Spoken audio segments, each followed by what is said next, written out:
ਵੀ ਗੱਡੀਆਂ ਆਉਂਦੀਆਂ ਤੇ ਉਹ ਕ੍ਰਾਸ ਵਾਸਤੇ ਉਹ ਖਲੋਤੇ ਨੇ ਕਿ ਇਹਨੇ ਵਾਰਨਿੰਗ ਦੇ ਦਿੱਤੀ ਵੈਸੇ ਹਰ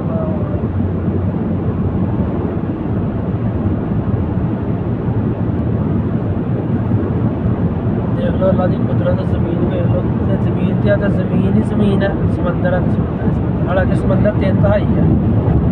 ਹਾਂ ਸਮੁੰਦਰ ਦਾ ਦੱਸਦੇ ਨੇ ਕਿ 3/2 ਸਮੁੰਦਰ 70% ਔਰ 30% ਜਿਹੜੀ ਆ ਉਹ ਜ਼ਮੀਨ ਹੀ ਵੇਖ ਲਓ ਅੱਲਾ ਦੀ ਕਿਤੇ ਮੁੱਕਣ ਜਾਂਦੀ ਹੈ। ਤੇ ਫਿਰ ਇਹ ਵੀ ਵੇਖੋ ਨਾ, ਜਿਹਨੂੰ ਅੱਲਾ ਬਾਦਸ਼ਾਹੀ ਦੇਣੀ ਚਾਹੇ, ਇਹ ਇੱਥੇ ਕੀ ਹੈ, ਖਾਲੀ ਜ਼ਮੀਨਾਂ ਪਈਆਂ ਨੇ, ਕੋਈ ਚੀਜ਼ ਨਹੀਂ ਹੈ ਇਹਨਾਂ ਕੋਲ, ਸਹੀ ਹੈ ਨਾ।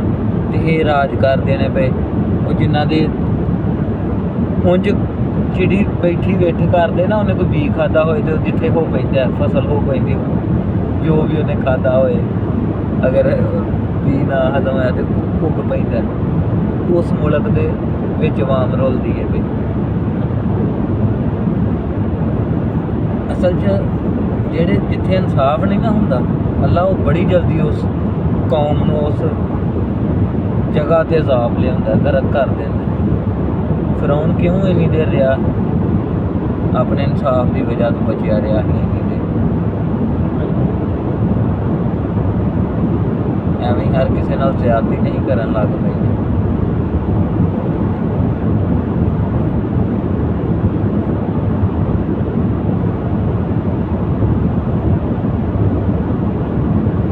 ਮਾੜੇ ਬੰਦੇ ਨਾਲ ਹੁੰਦੀ ਜ਼ਿਆਦਤੀ।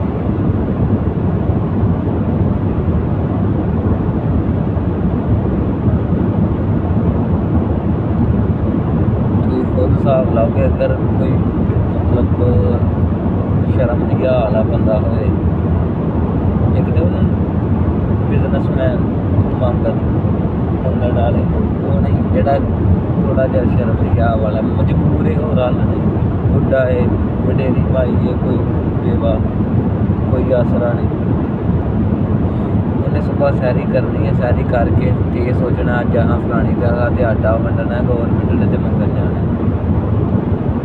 ਤੇ ਇੱਕ ਨੂੰ ਦਿੰਦੇ ਨੇ ਤੇ ਬਾਕੀਆਂ ਨੂੰ ਕੁੱਟਦੇ ਨੇ। ਬੀਬੀ ਇੱਕ ਦਾ ਇੰਟਰਵਿਊ ਸੁਣਿਆ ਜਨਾ, ਜਦੋਂ ਉਹਨੂੰ ਪੁੱਛਦੇ ਆਪਣੀ ਮਾਈ ਦੱਸਦੀ ਪਈ ਆ ਵੀ ਮੈਂ ਆਈ ਖਾਂਦੇ ਦਾ ਮੇਰਾ ਉਹ ਵੀ ਲਿਖਿਆ ਤੇ ਮੈਨੂੰ ਆਟਾ ਨਹੀਂ ਦਿੱਤਾ। ਹਾਂ ID ਕਾਰਡ ਰੋਣ ਲੱਗ ਪਈ ਸੀ। ਜ਼ਿੰਦਗੀ ਦੇ ਇਸ ਉਮਰ ਦੇ ਇਸ ਹਿੱਸੇ ਦੇ ਵਿੱਚ ਆ ਕੇ ਅੱਖ ਦੇ ਵਿੱਚ ਆਂਸੂ ਆਏ ਤੇ ਫਿਰ ਉਹਦਾ ਹਿਸਾਬ ਰੱਬ ਨੇ ਪੁੱਛਣਾ ਨੇ। ਸਾਰੀ ਕੌਮ ਕੋਲੋਂ ਹੋਣਾ, ਸਿਰਫ ਇੱਕ ਬੰਦੇ ਕੋਲੋਂ ਨਹੀਂ। ਹਿਸਾਬ ਬਹੁਤਾ ਸਖਤ ਮਰਦ ਕੋਲੋਂ, ਜਵਾਨ ਕੋਲੋਂ, ਜਵਾਨ ਮਰਦ ਕੋਲੋਂ ਸਖਤ ਤਰੀਨ ਹਿਸਾਬ ਹੋਣਾ, ਮਰਦ ਤੇ ਉਹ ਵੀ ਜਵਾਨ।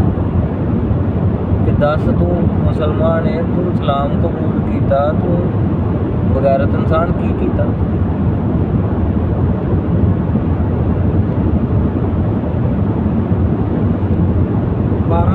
ਇੱਕ ਵਜੇ ਤਕਰੀਬਨ ਅਸੀਂ ਨਿਕਲੇ, 12:50 ਤੋਂ, ਕਿਉਂਕਿ ਔਰਤ ਦਾ, ਬੱਚਿਆਂ ਦਾ, ਮਾਈਆਂ ਦਾ 12:46 ਤੇ ਅਸੀਂ ਦੁੱਗੋਂ ਤੋਂ ਨਿਕਲੇ ਹਾਂ। ਮੁੰਡਿਆਂ ਨੇ ਸਟੇਟਸ ਲਾਇਆ, ਉਹਦੀ ਤਸਵੀਰ ਬਣਾ ਕੇ ਵੀ।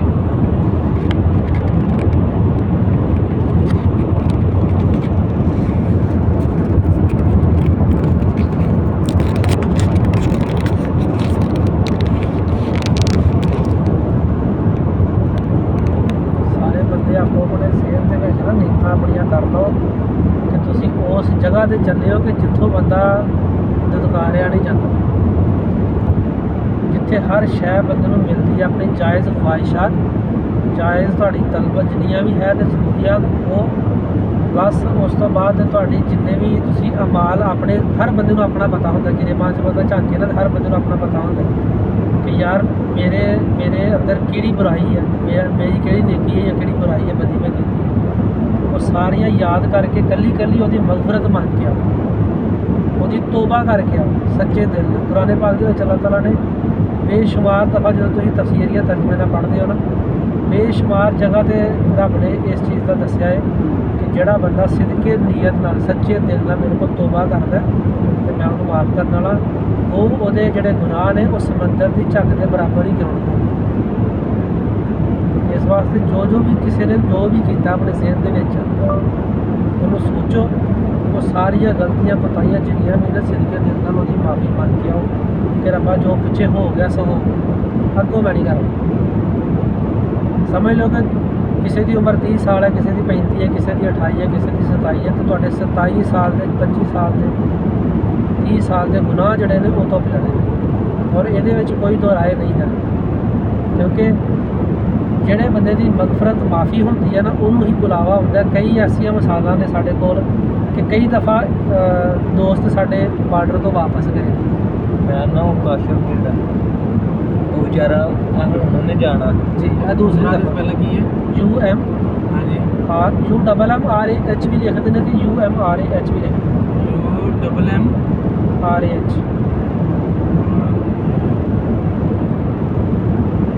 ਉਹ ਕੀ ਹੋਇਆ, ਕਾਸ਼ੀ ਵਿਚਾਰਾ ਸਾਡੇ ਨਾਲ ਕੰਮ ਕਰਦਾ ਤੇ ਉਹ ਆਇਆ ਬਾਰਡਰ ਤੇ, ਉਹ ਕਹਿੰਦਾ ਮੈਨੂੰ ਸਾਹ ਹੀ ਨਹੀਂ ਆਉਂਦਾ।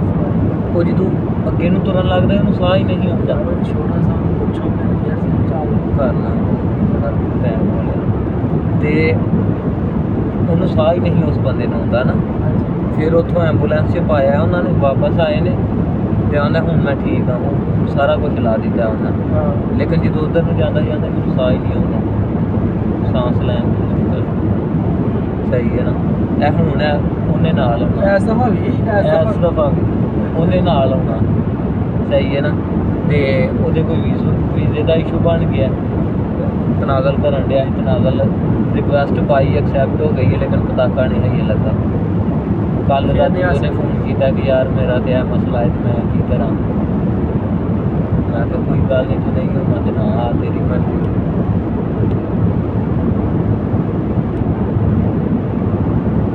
ਉਹ ਵੀ ਤੇ ਵਿਚਾਰਾ ਹੈ ਨਾ, ਬਸ ਇਹ ਵੇ ਕਿ ਅੱਲਾ ਪਾਕ ਵੇਖ ਗੱਡੀਆਂ ਲੱਗੀਆਂ ਲਗਾਤਾਰ।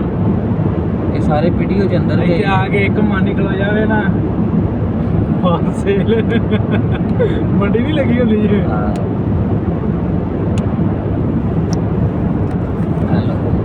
ਤਾਂ ਕੁਝ ਨਿਸਵੇ ਵਾਲੇ ਜਿਹੜੇ ਬੰਦੇ ਨੇ, ਨਿਸਵਾ ਟੀਮ ਹੁਣ ਉਹ ਸਾਊਥੀ ਬਾਰਡਰ ਤੱਕ ਆਉਂਦੀ ਜੀ। ਤਾਂ ਕਈ ਵਾਰ ਇਬਰੀ ਵਿੱਚ ਟੀਮ ਹੁੰਦੀ ਉਹਨਾਂ ਕੱਢ ਛੜੀ ਹੈ ਉਹਨਾਂ ਕਿਹਾ ਕੋਈ ਤੇ ਇਬਰੀ ਬੰਦ। ਆ ਇਬਰੀ ਤਕਰੀਬਨ 1.5 ਸਾਲ ਹੋ ਗਿਆ। ਹਾਂ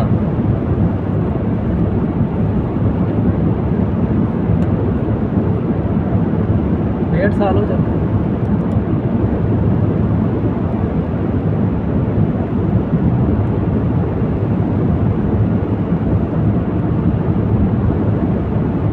ਰੁਪਈਏ ਵਾਲਾ ਵੀ ਕੰਮ ਹੋ ਗਿਆ। ਆਹੋ ਮੈਂ ਉੱਥੇ ਵੇਖਦਾ ਪਿਆ, ਮੈਂ ਤਾਂ ਮੈਂ ਪੁੱਛਦਾ ਪਿਆ ਪੈਸੇ ਹੋਇਆ ਕਿ ਨਹੀਂ ਪਤਾ, ਮੈਂ ਹੀ ਕਾਰਡ ਕੀਤਾ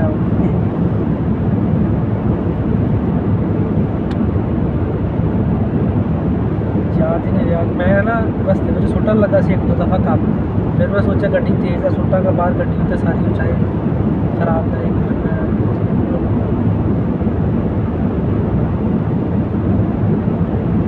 ਜ਼ਹਿਰ ਸਪਰੇ ਆਂਦੀ ਕਿ ਨਹੀਂ ਅੱਗੇ ਮਾਰਨ ਨਾਲ? ਇਨਸ਼ੀਏਟਰ ਨਹੀਂ ਉਹ ਤੁਸੀਂ ਉਹ ਲੈ ਲਓ ਨਾ, ਸਪਰੇ ਨਹੀਂ, ਉਹ ਲੈ ਲਓ ਤੁਸੀਂ। ਇਹ ਜਦੋਂ ਵਾਸ਼ਰੂਮ 'ਚ ਹੱਥ ਨਹੀਂ ਧੋਈਦਾ, ਉਹ ਸਾਬਣ ਹੁੰਦਾ, ਸਾਬਣ ਨਾਲ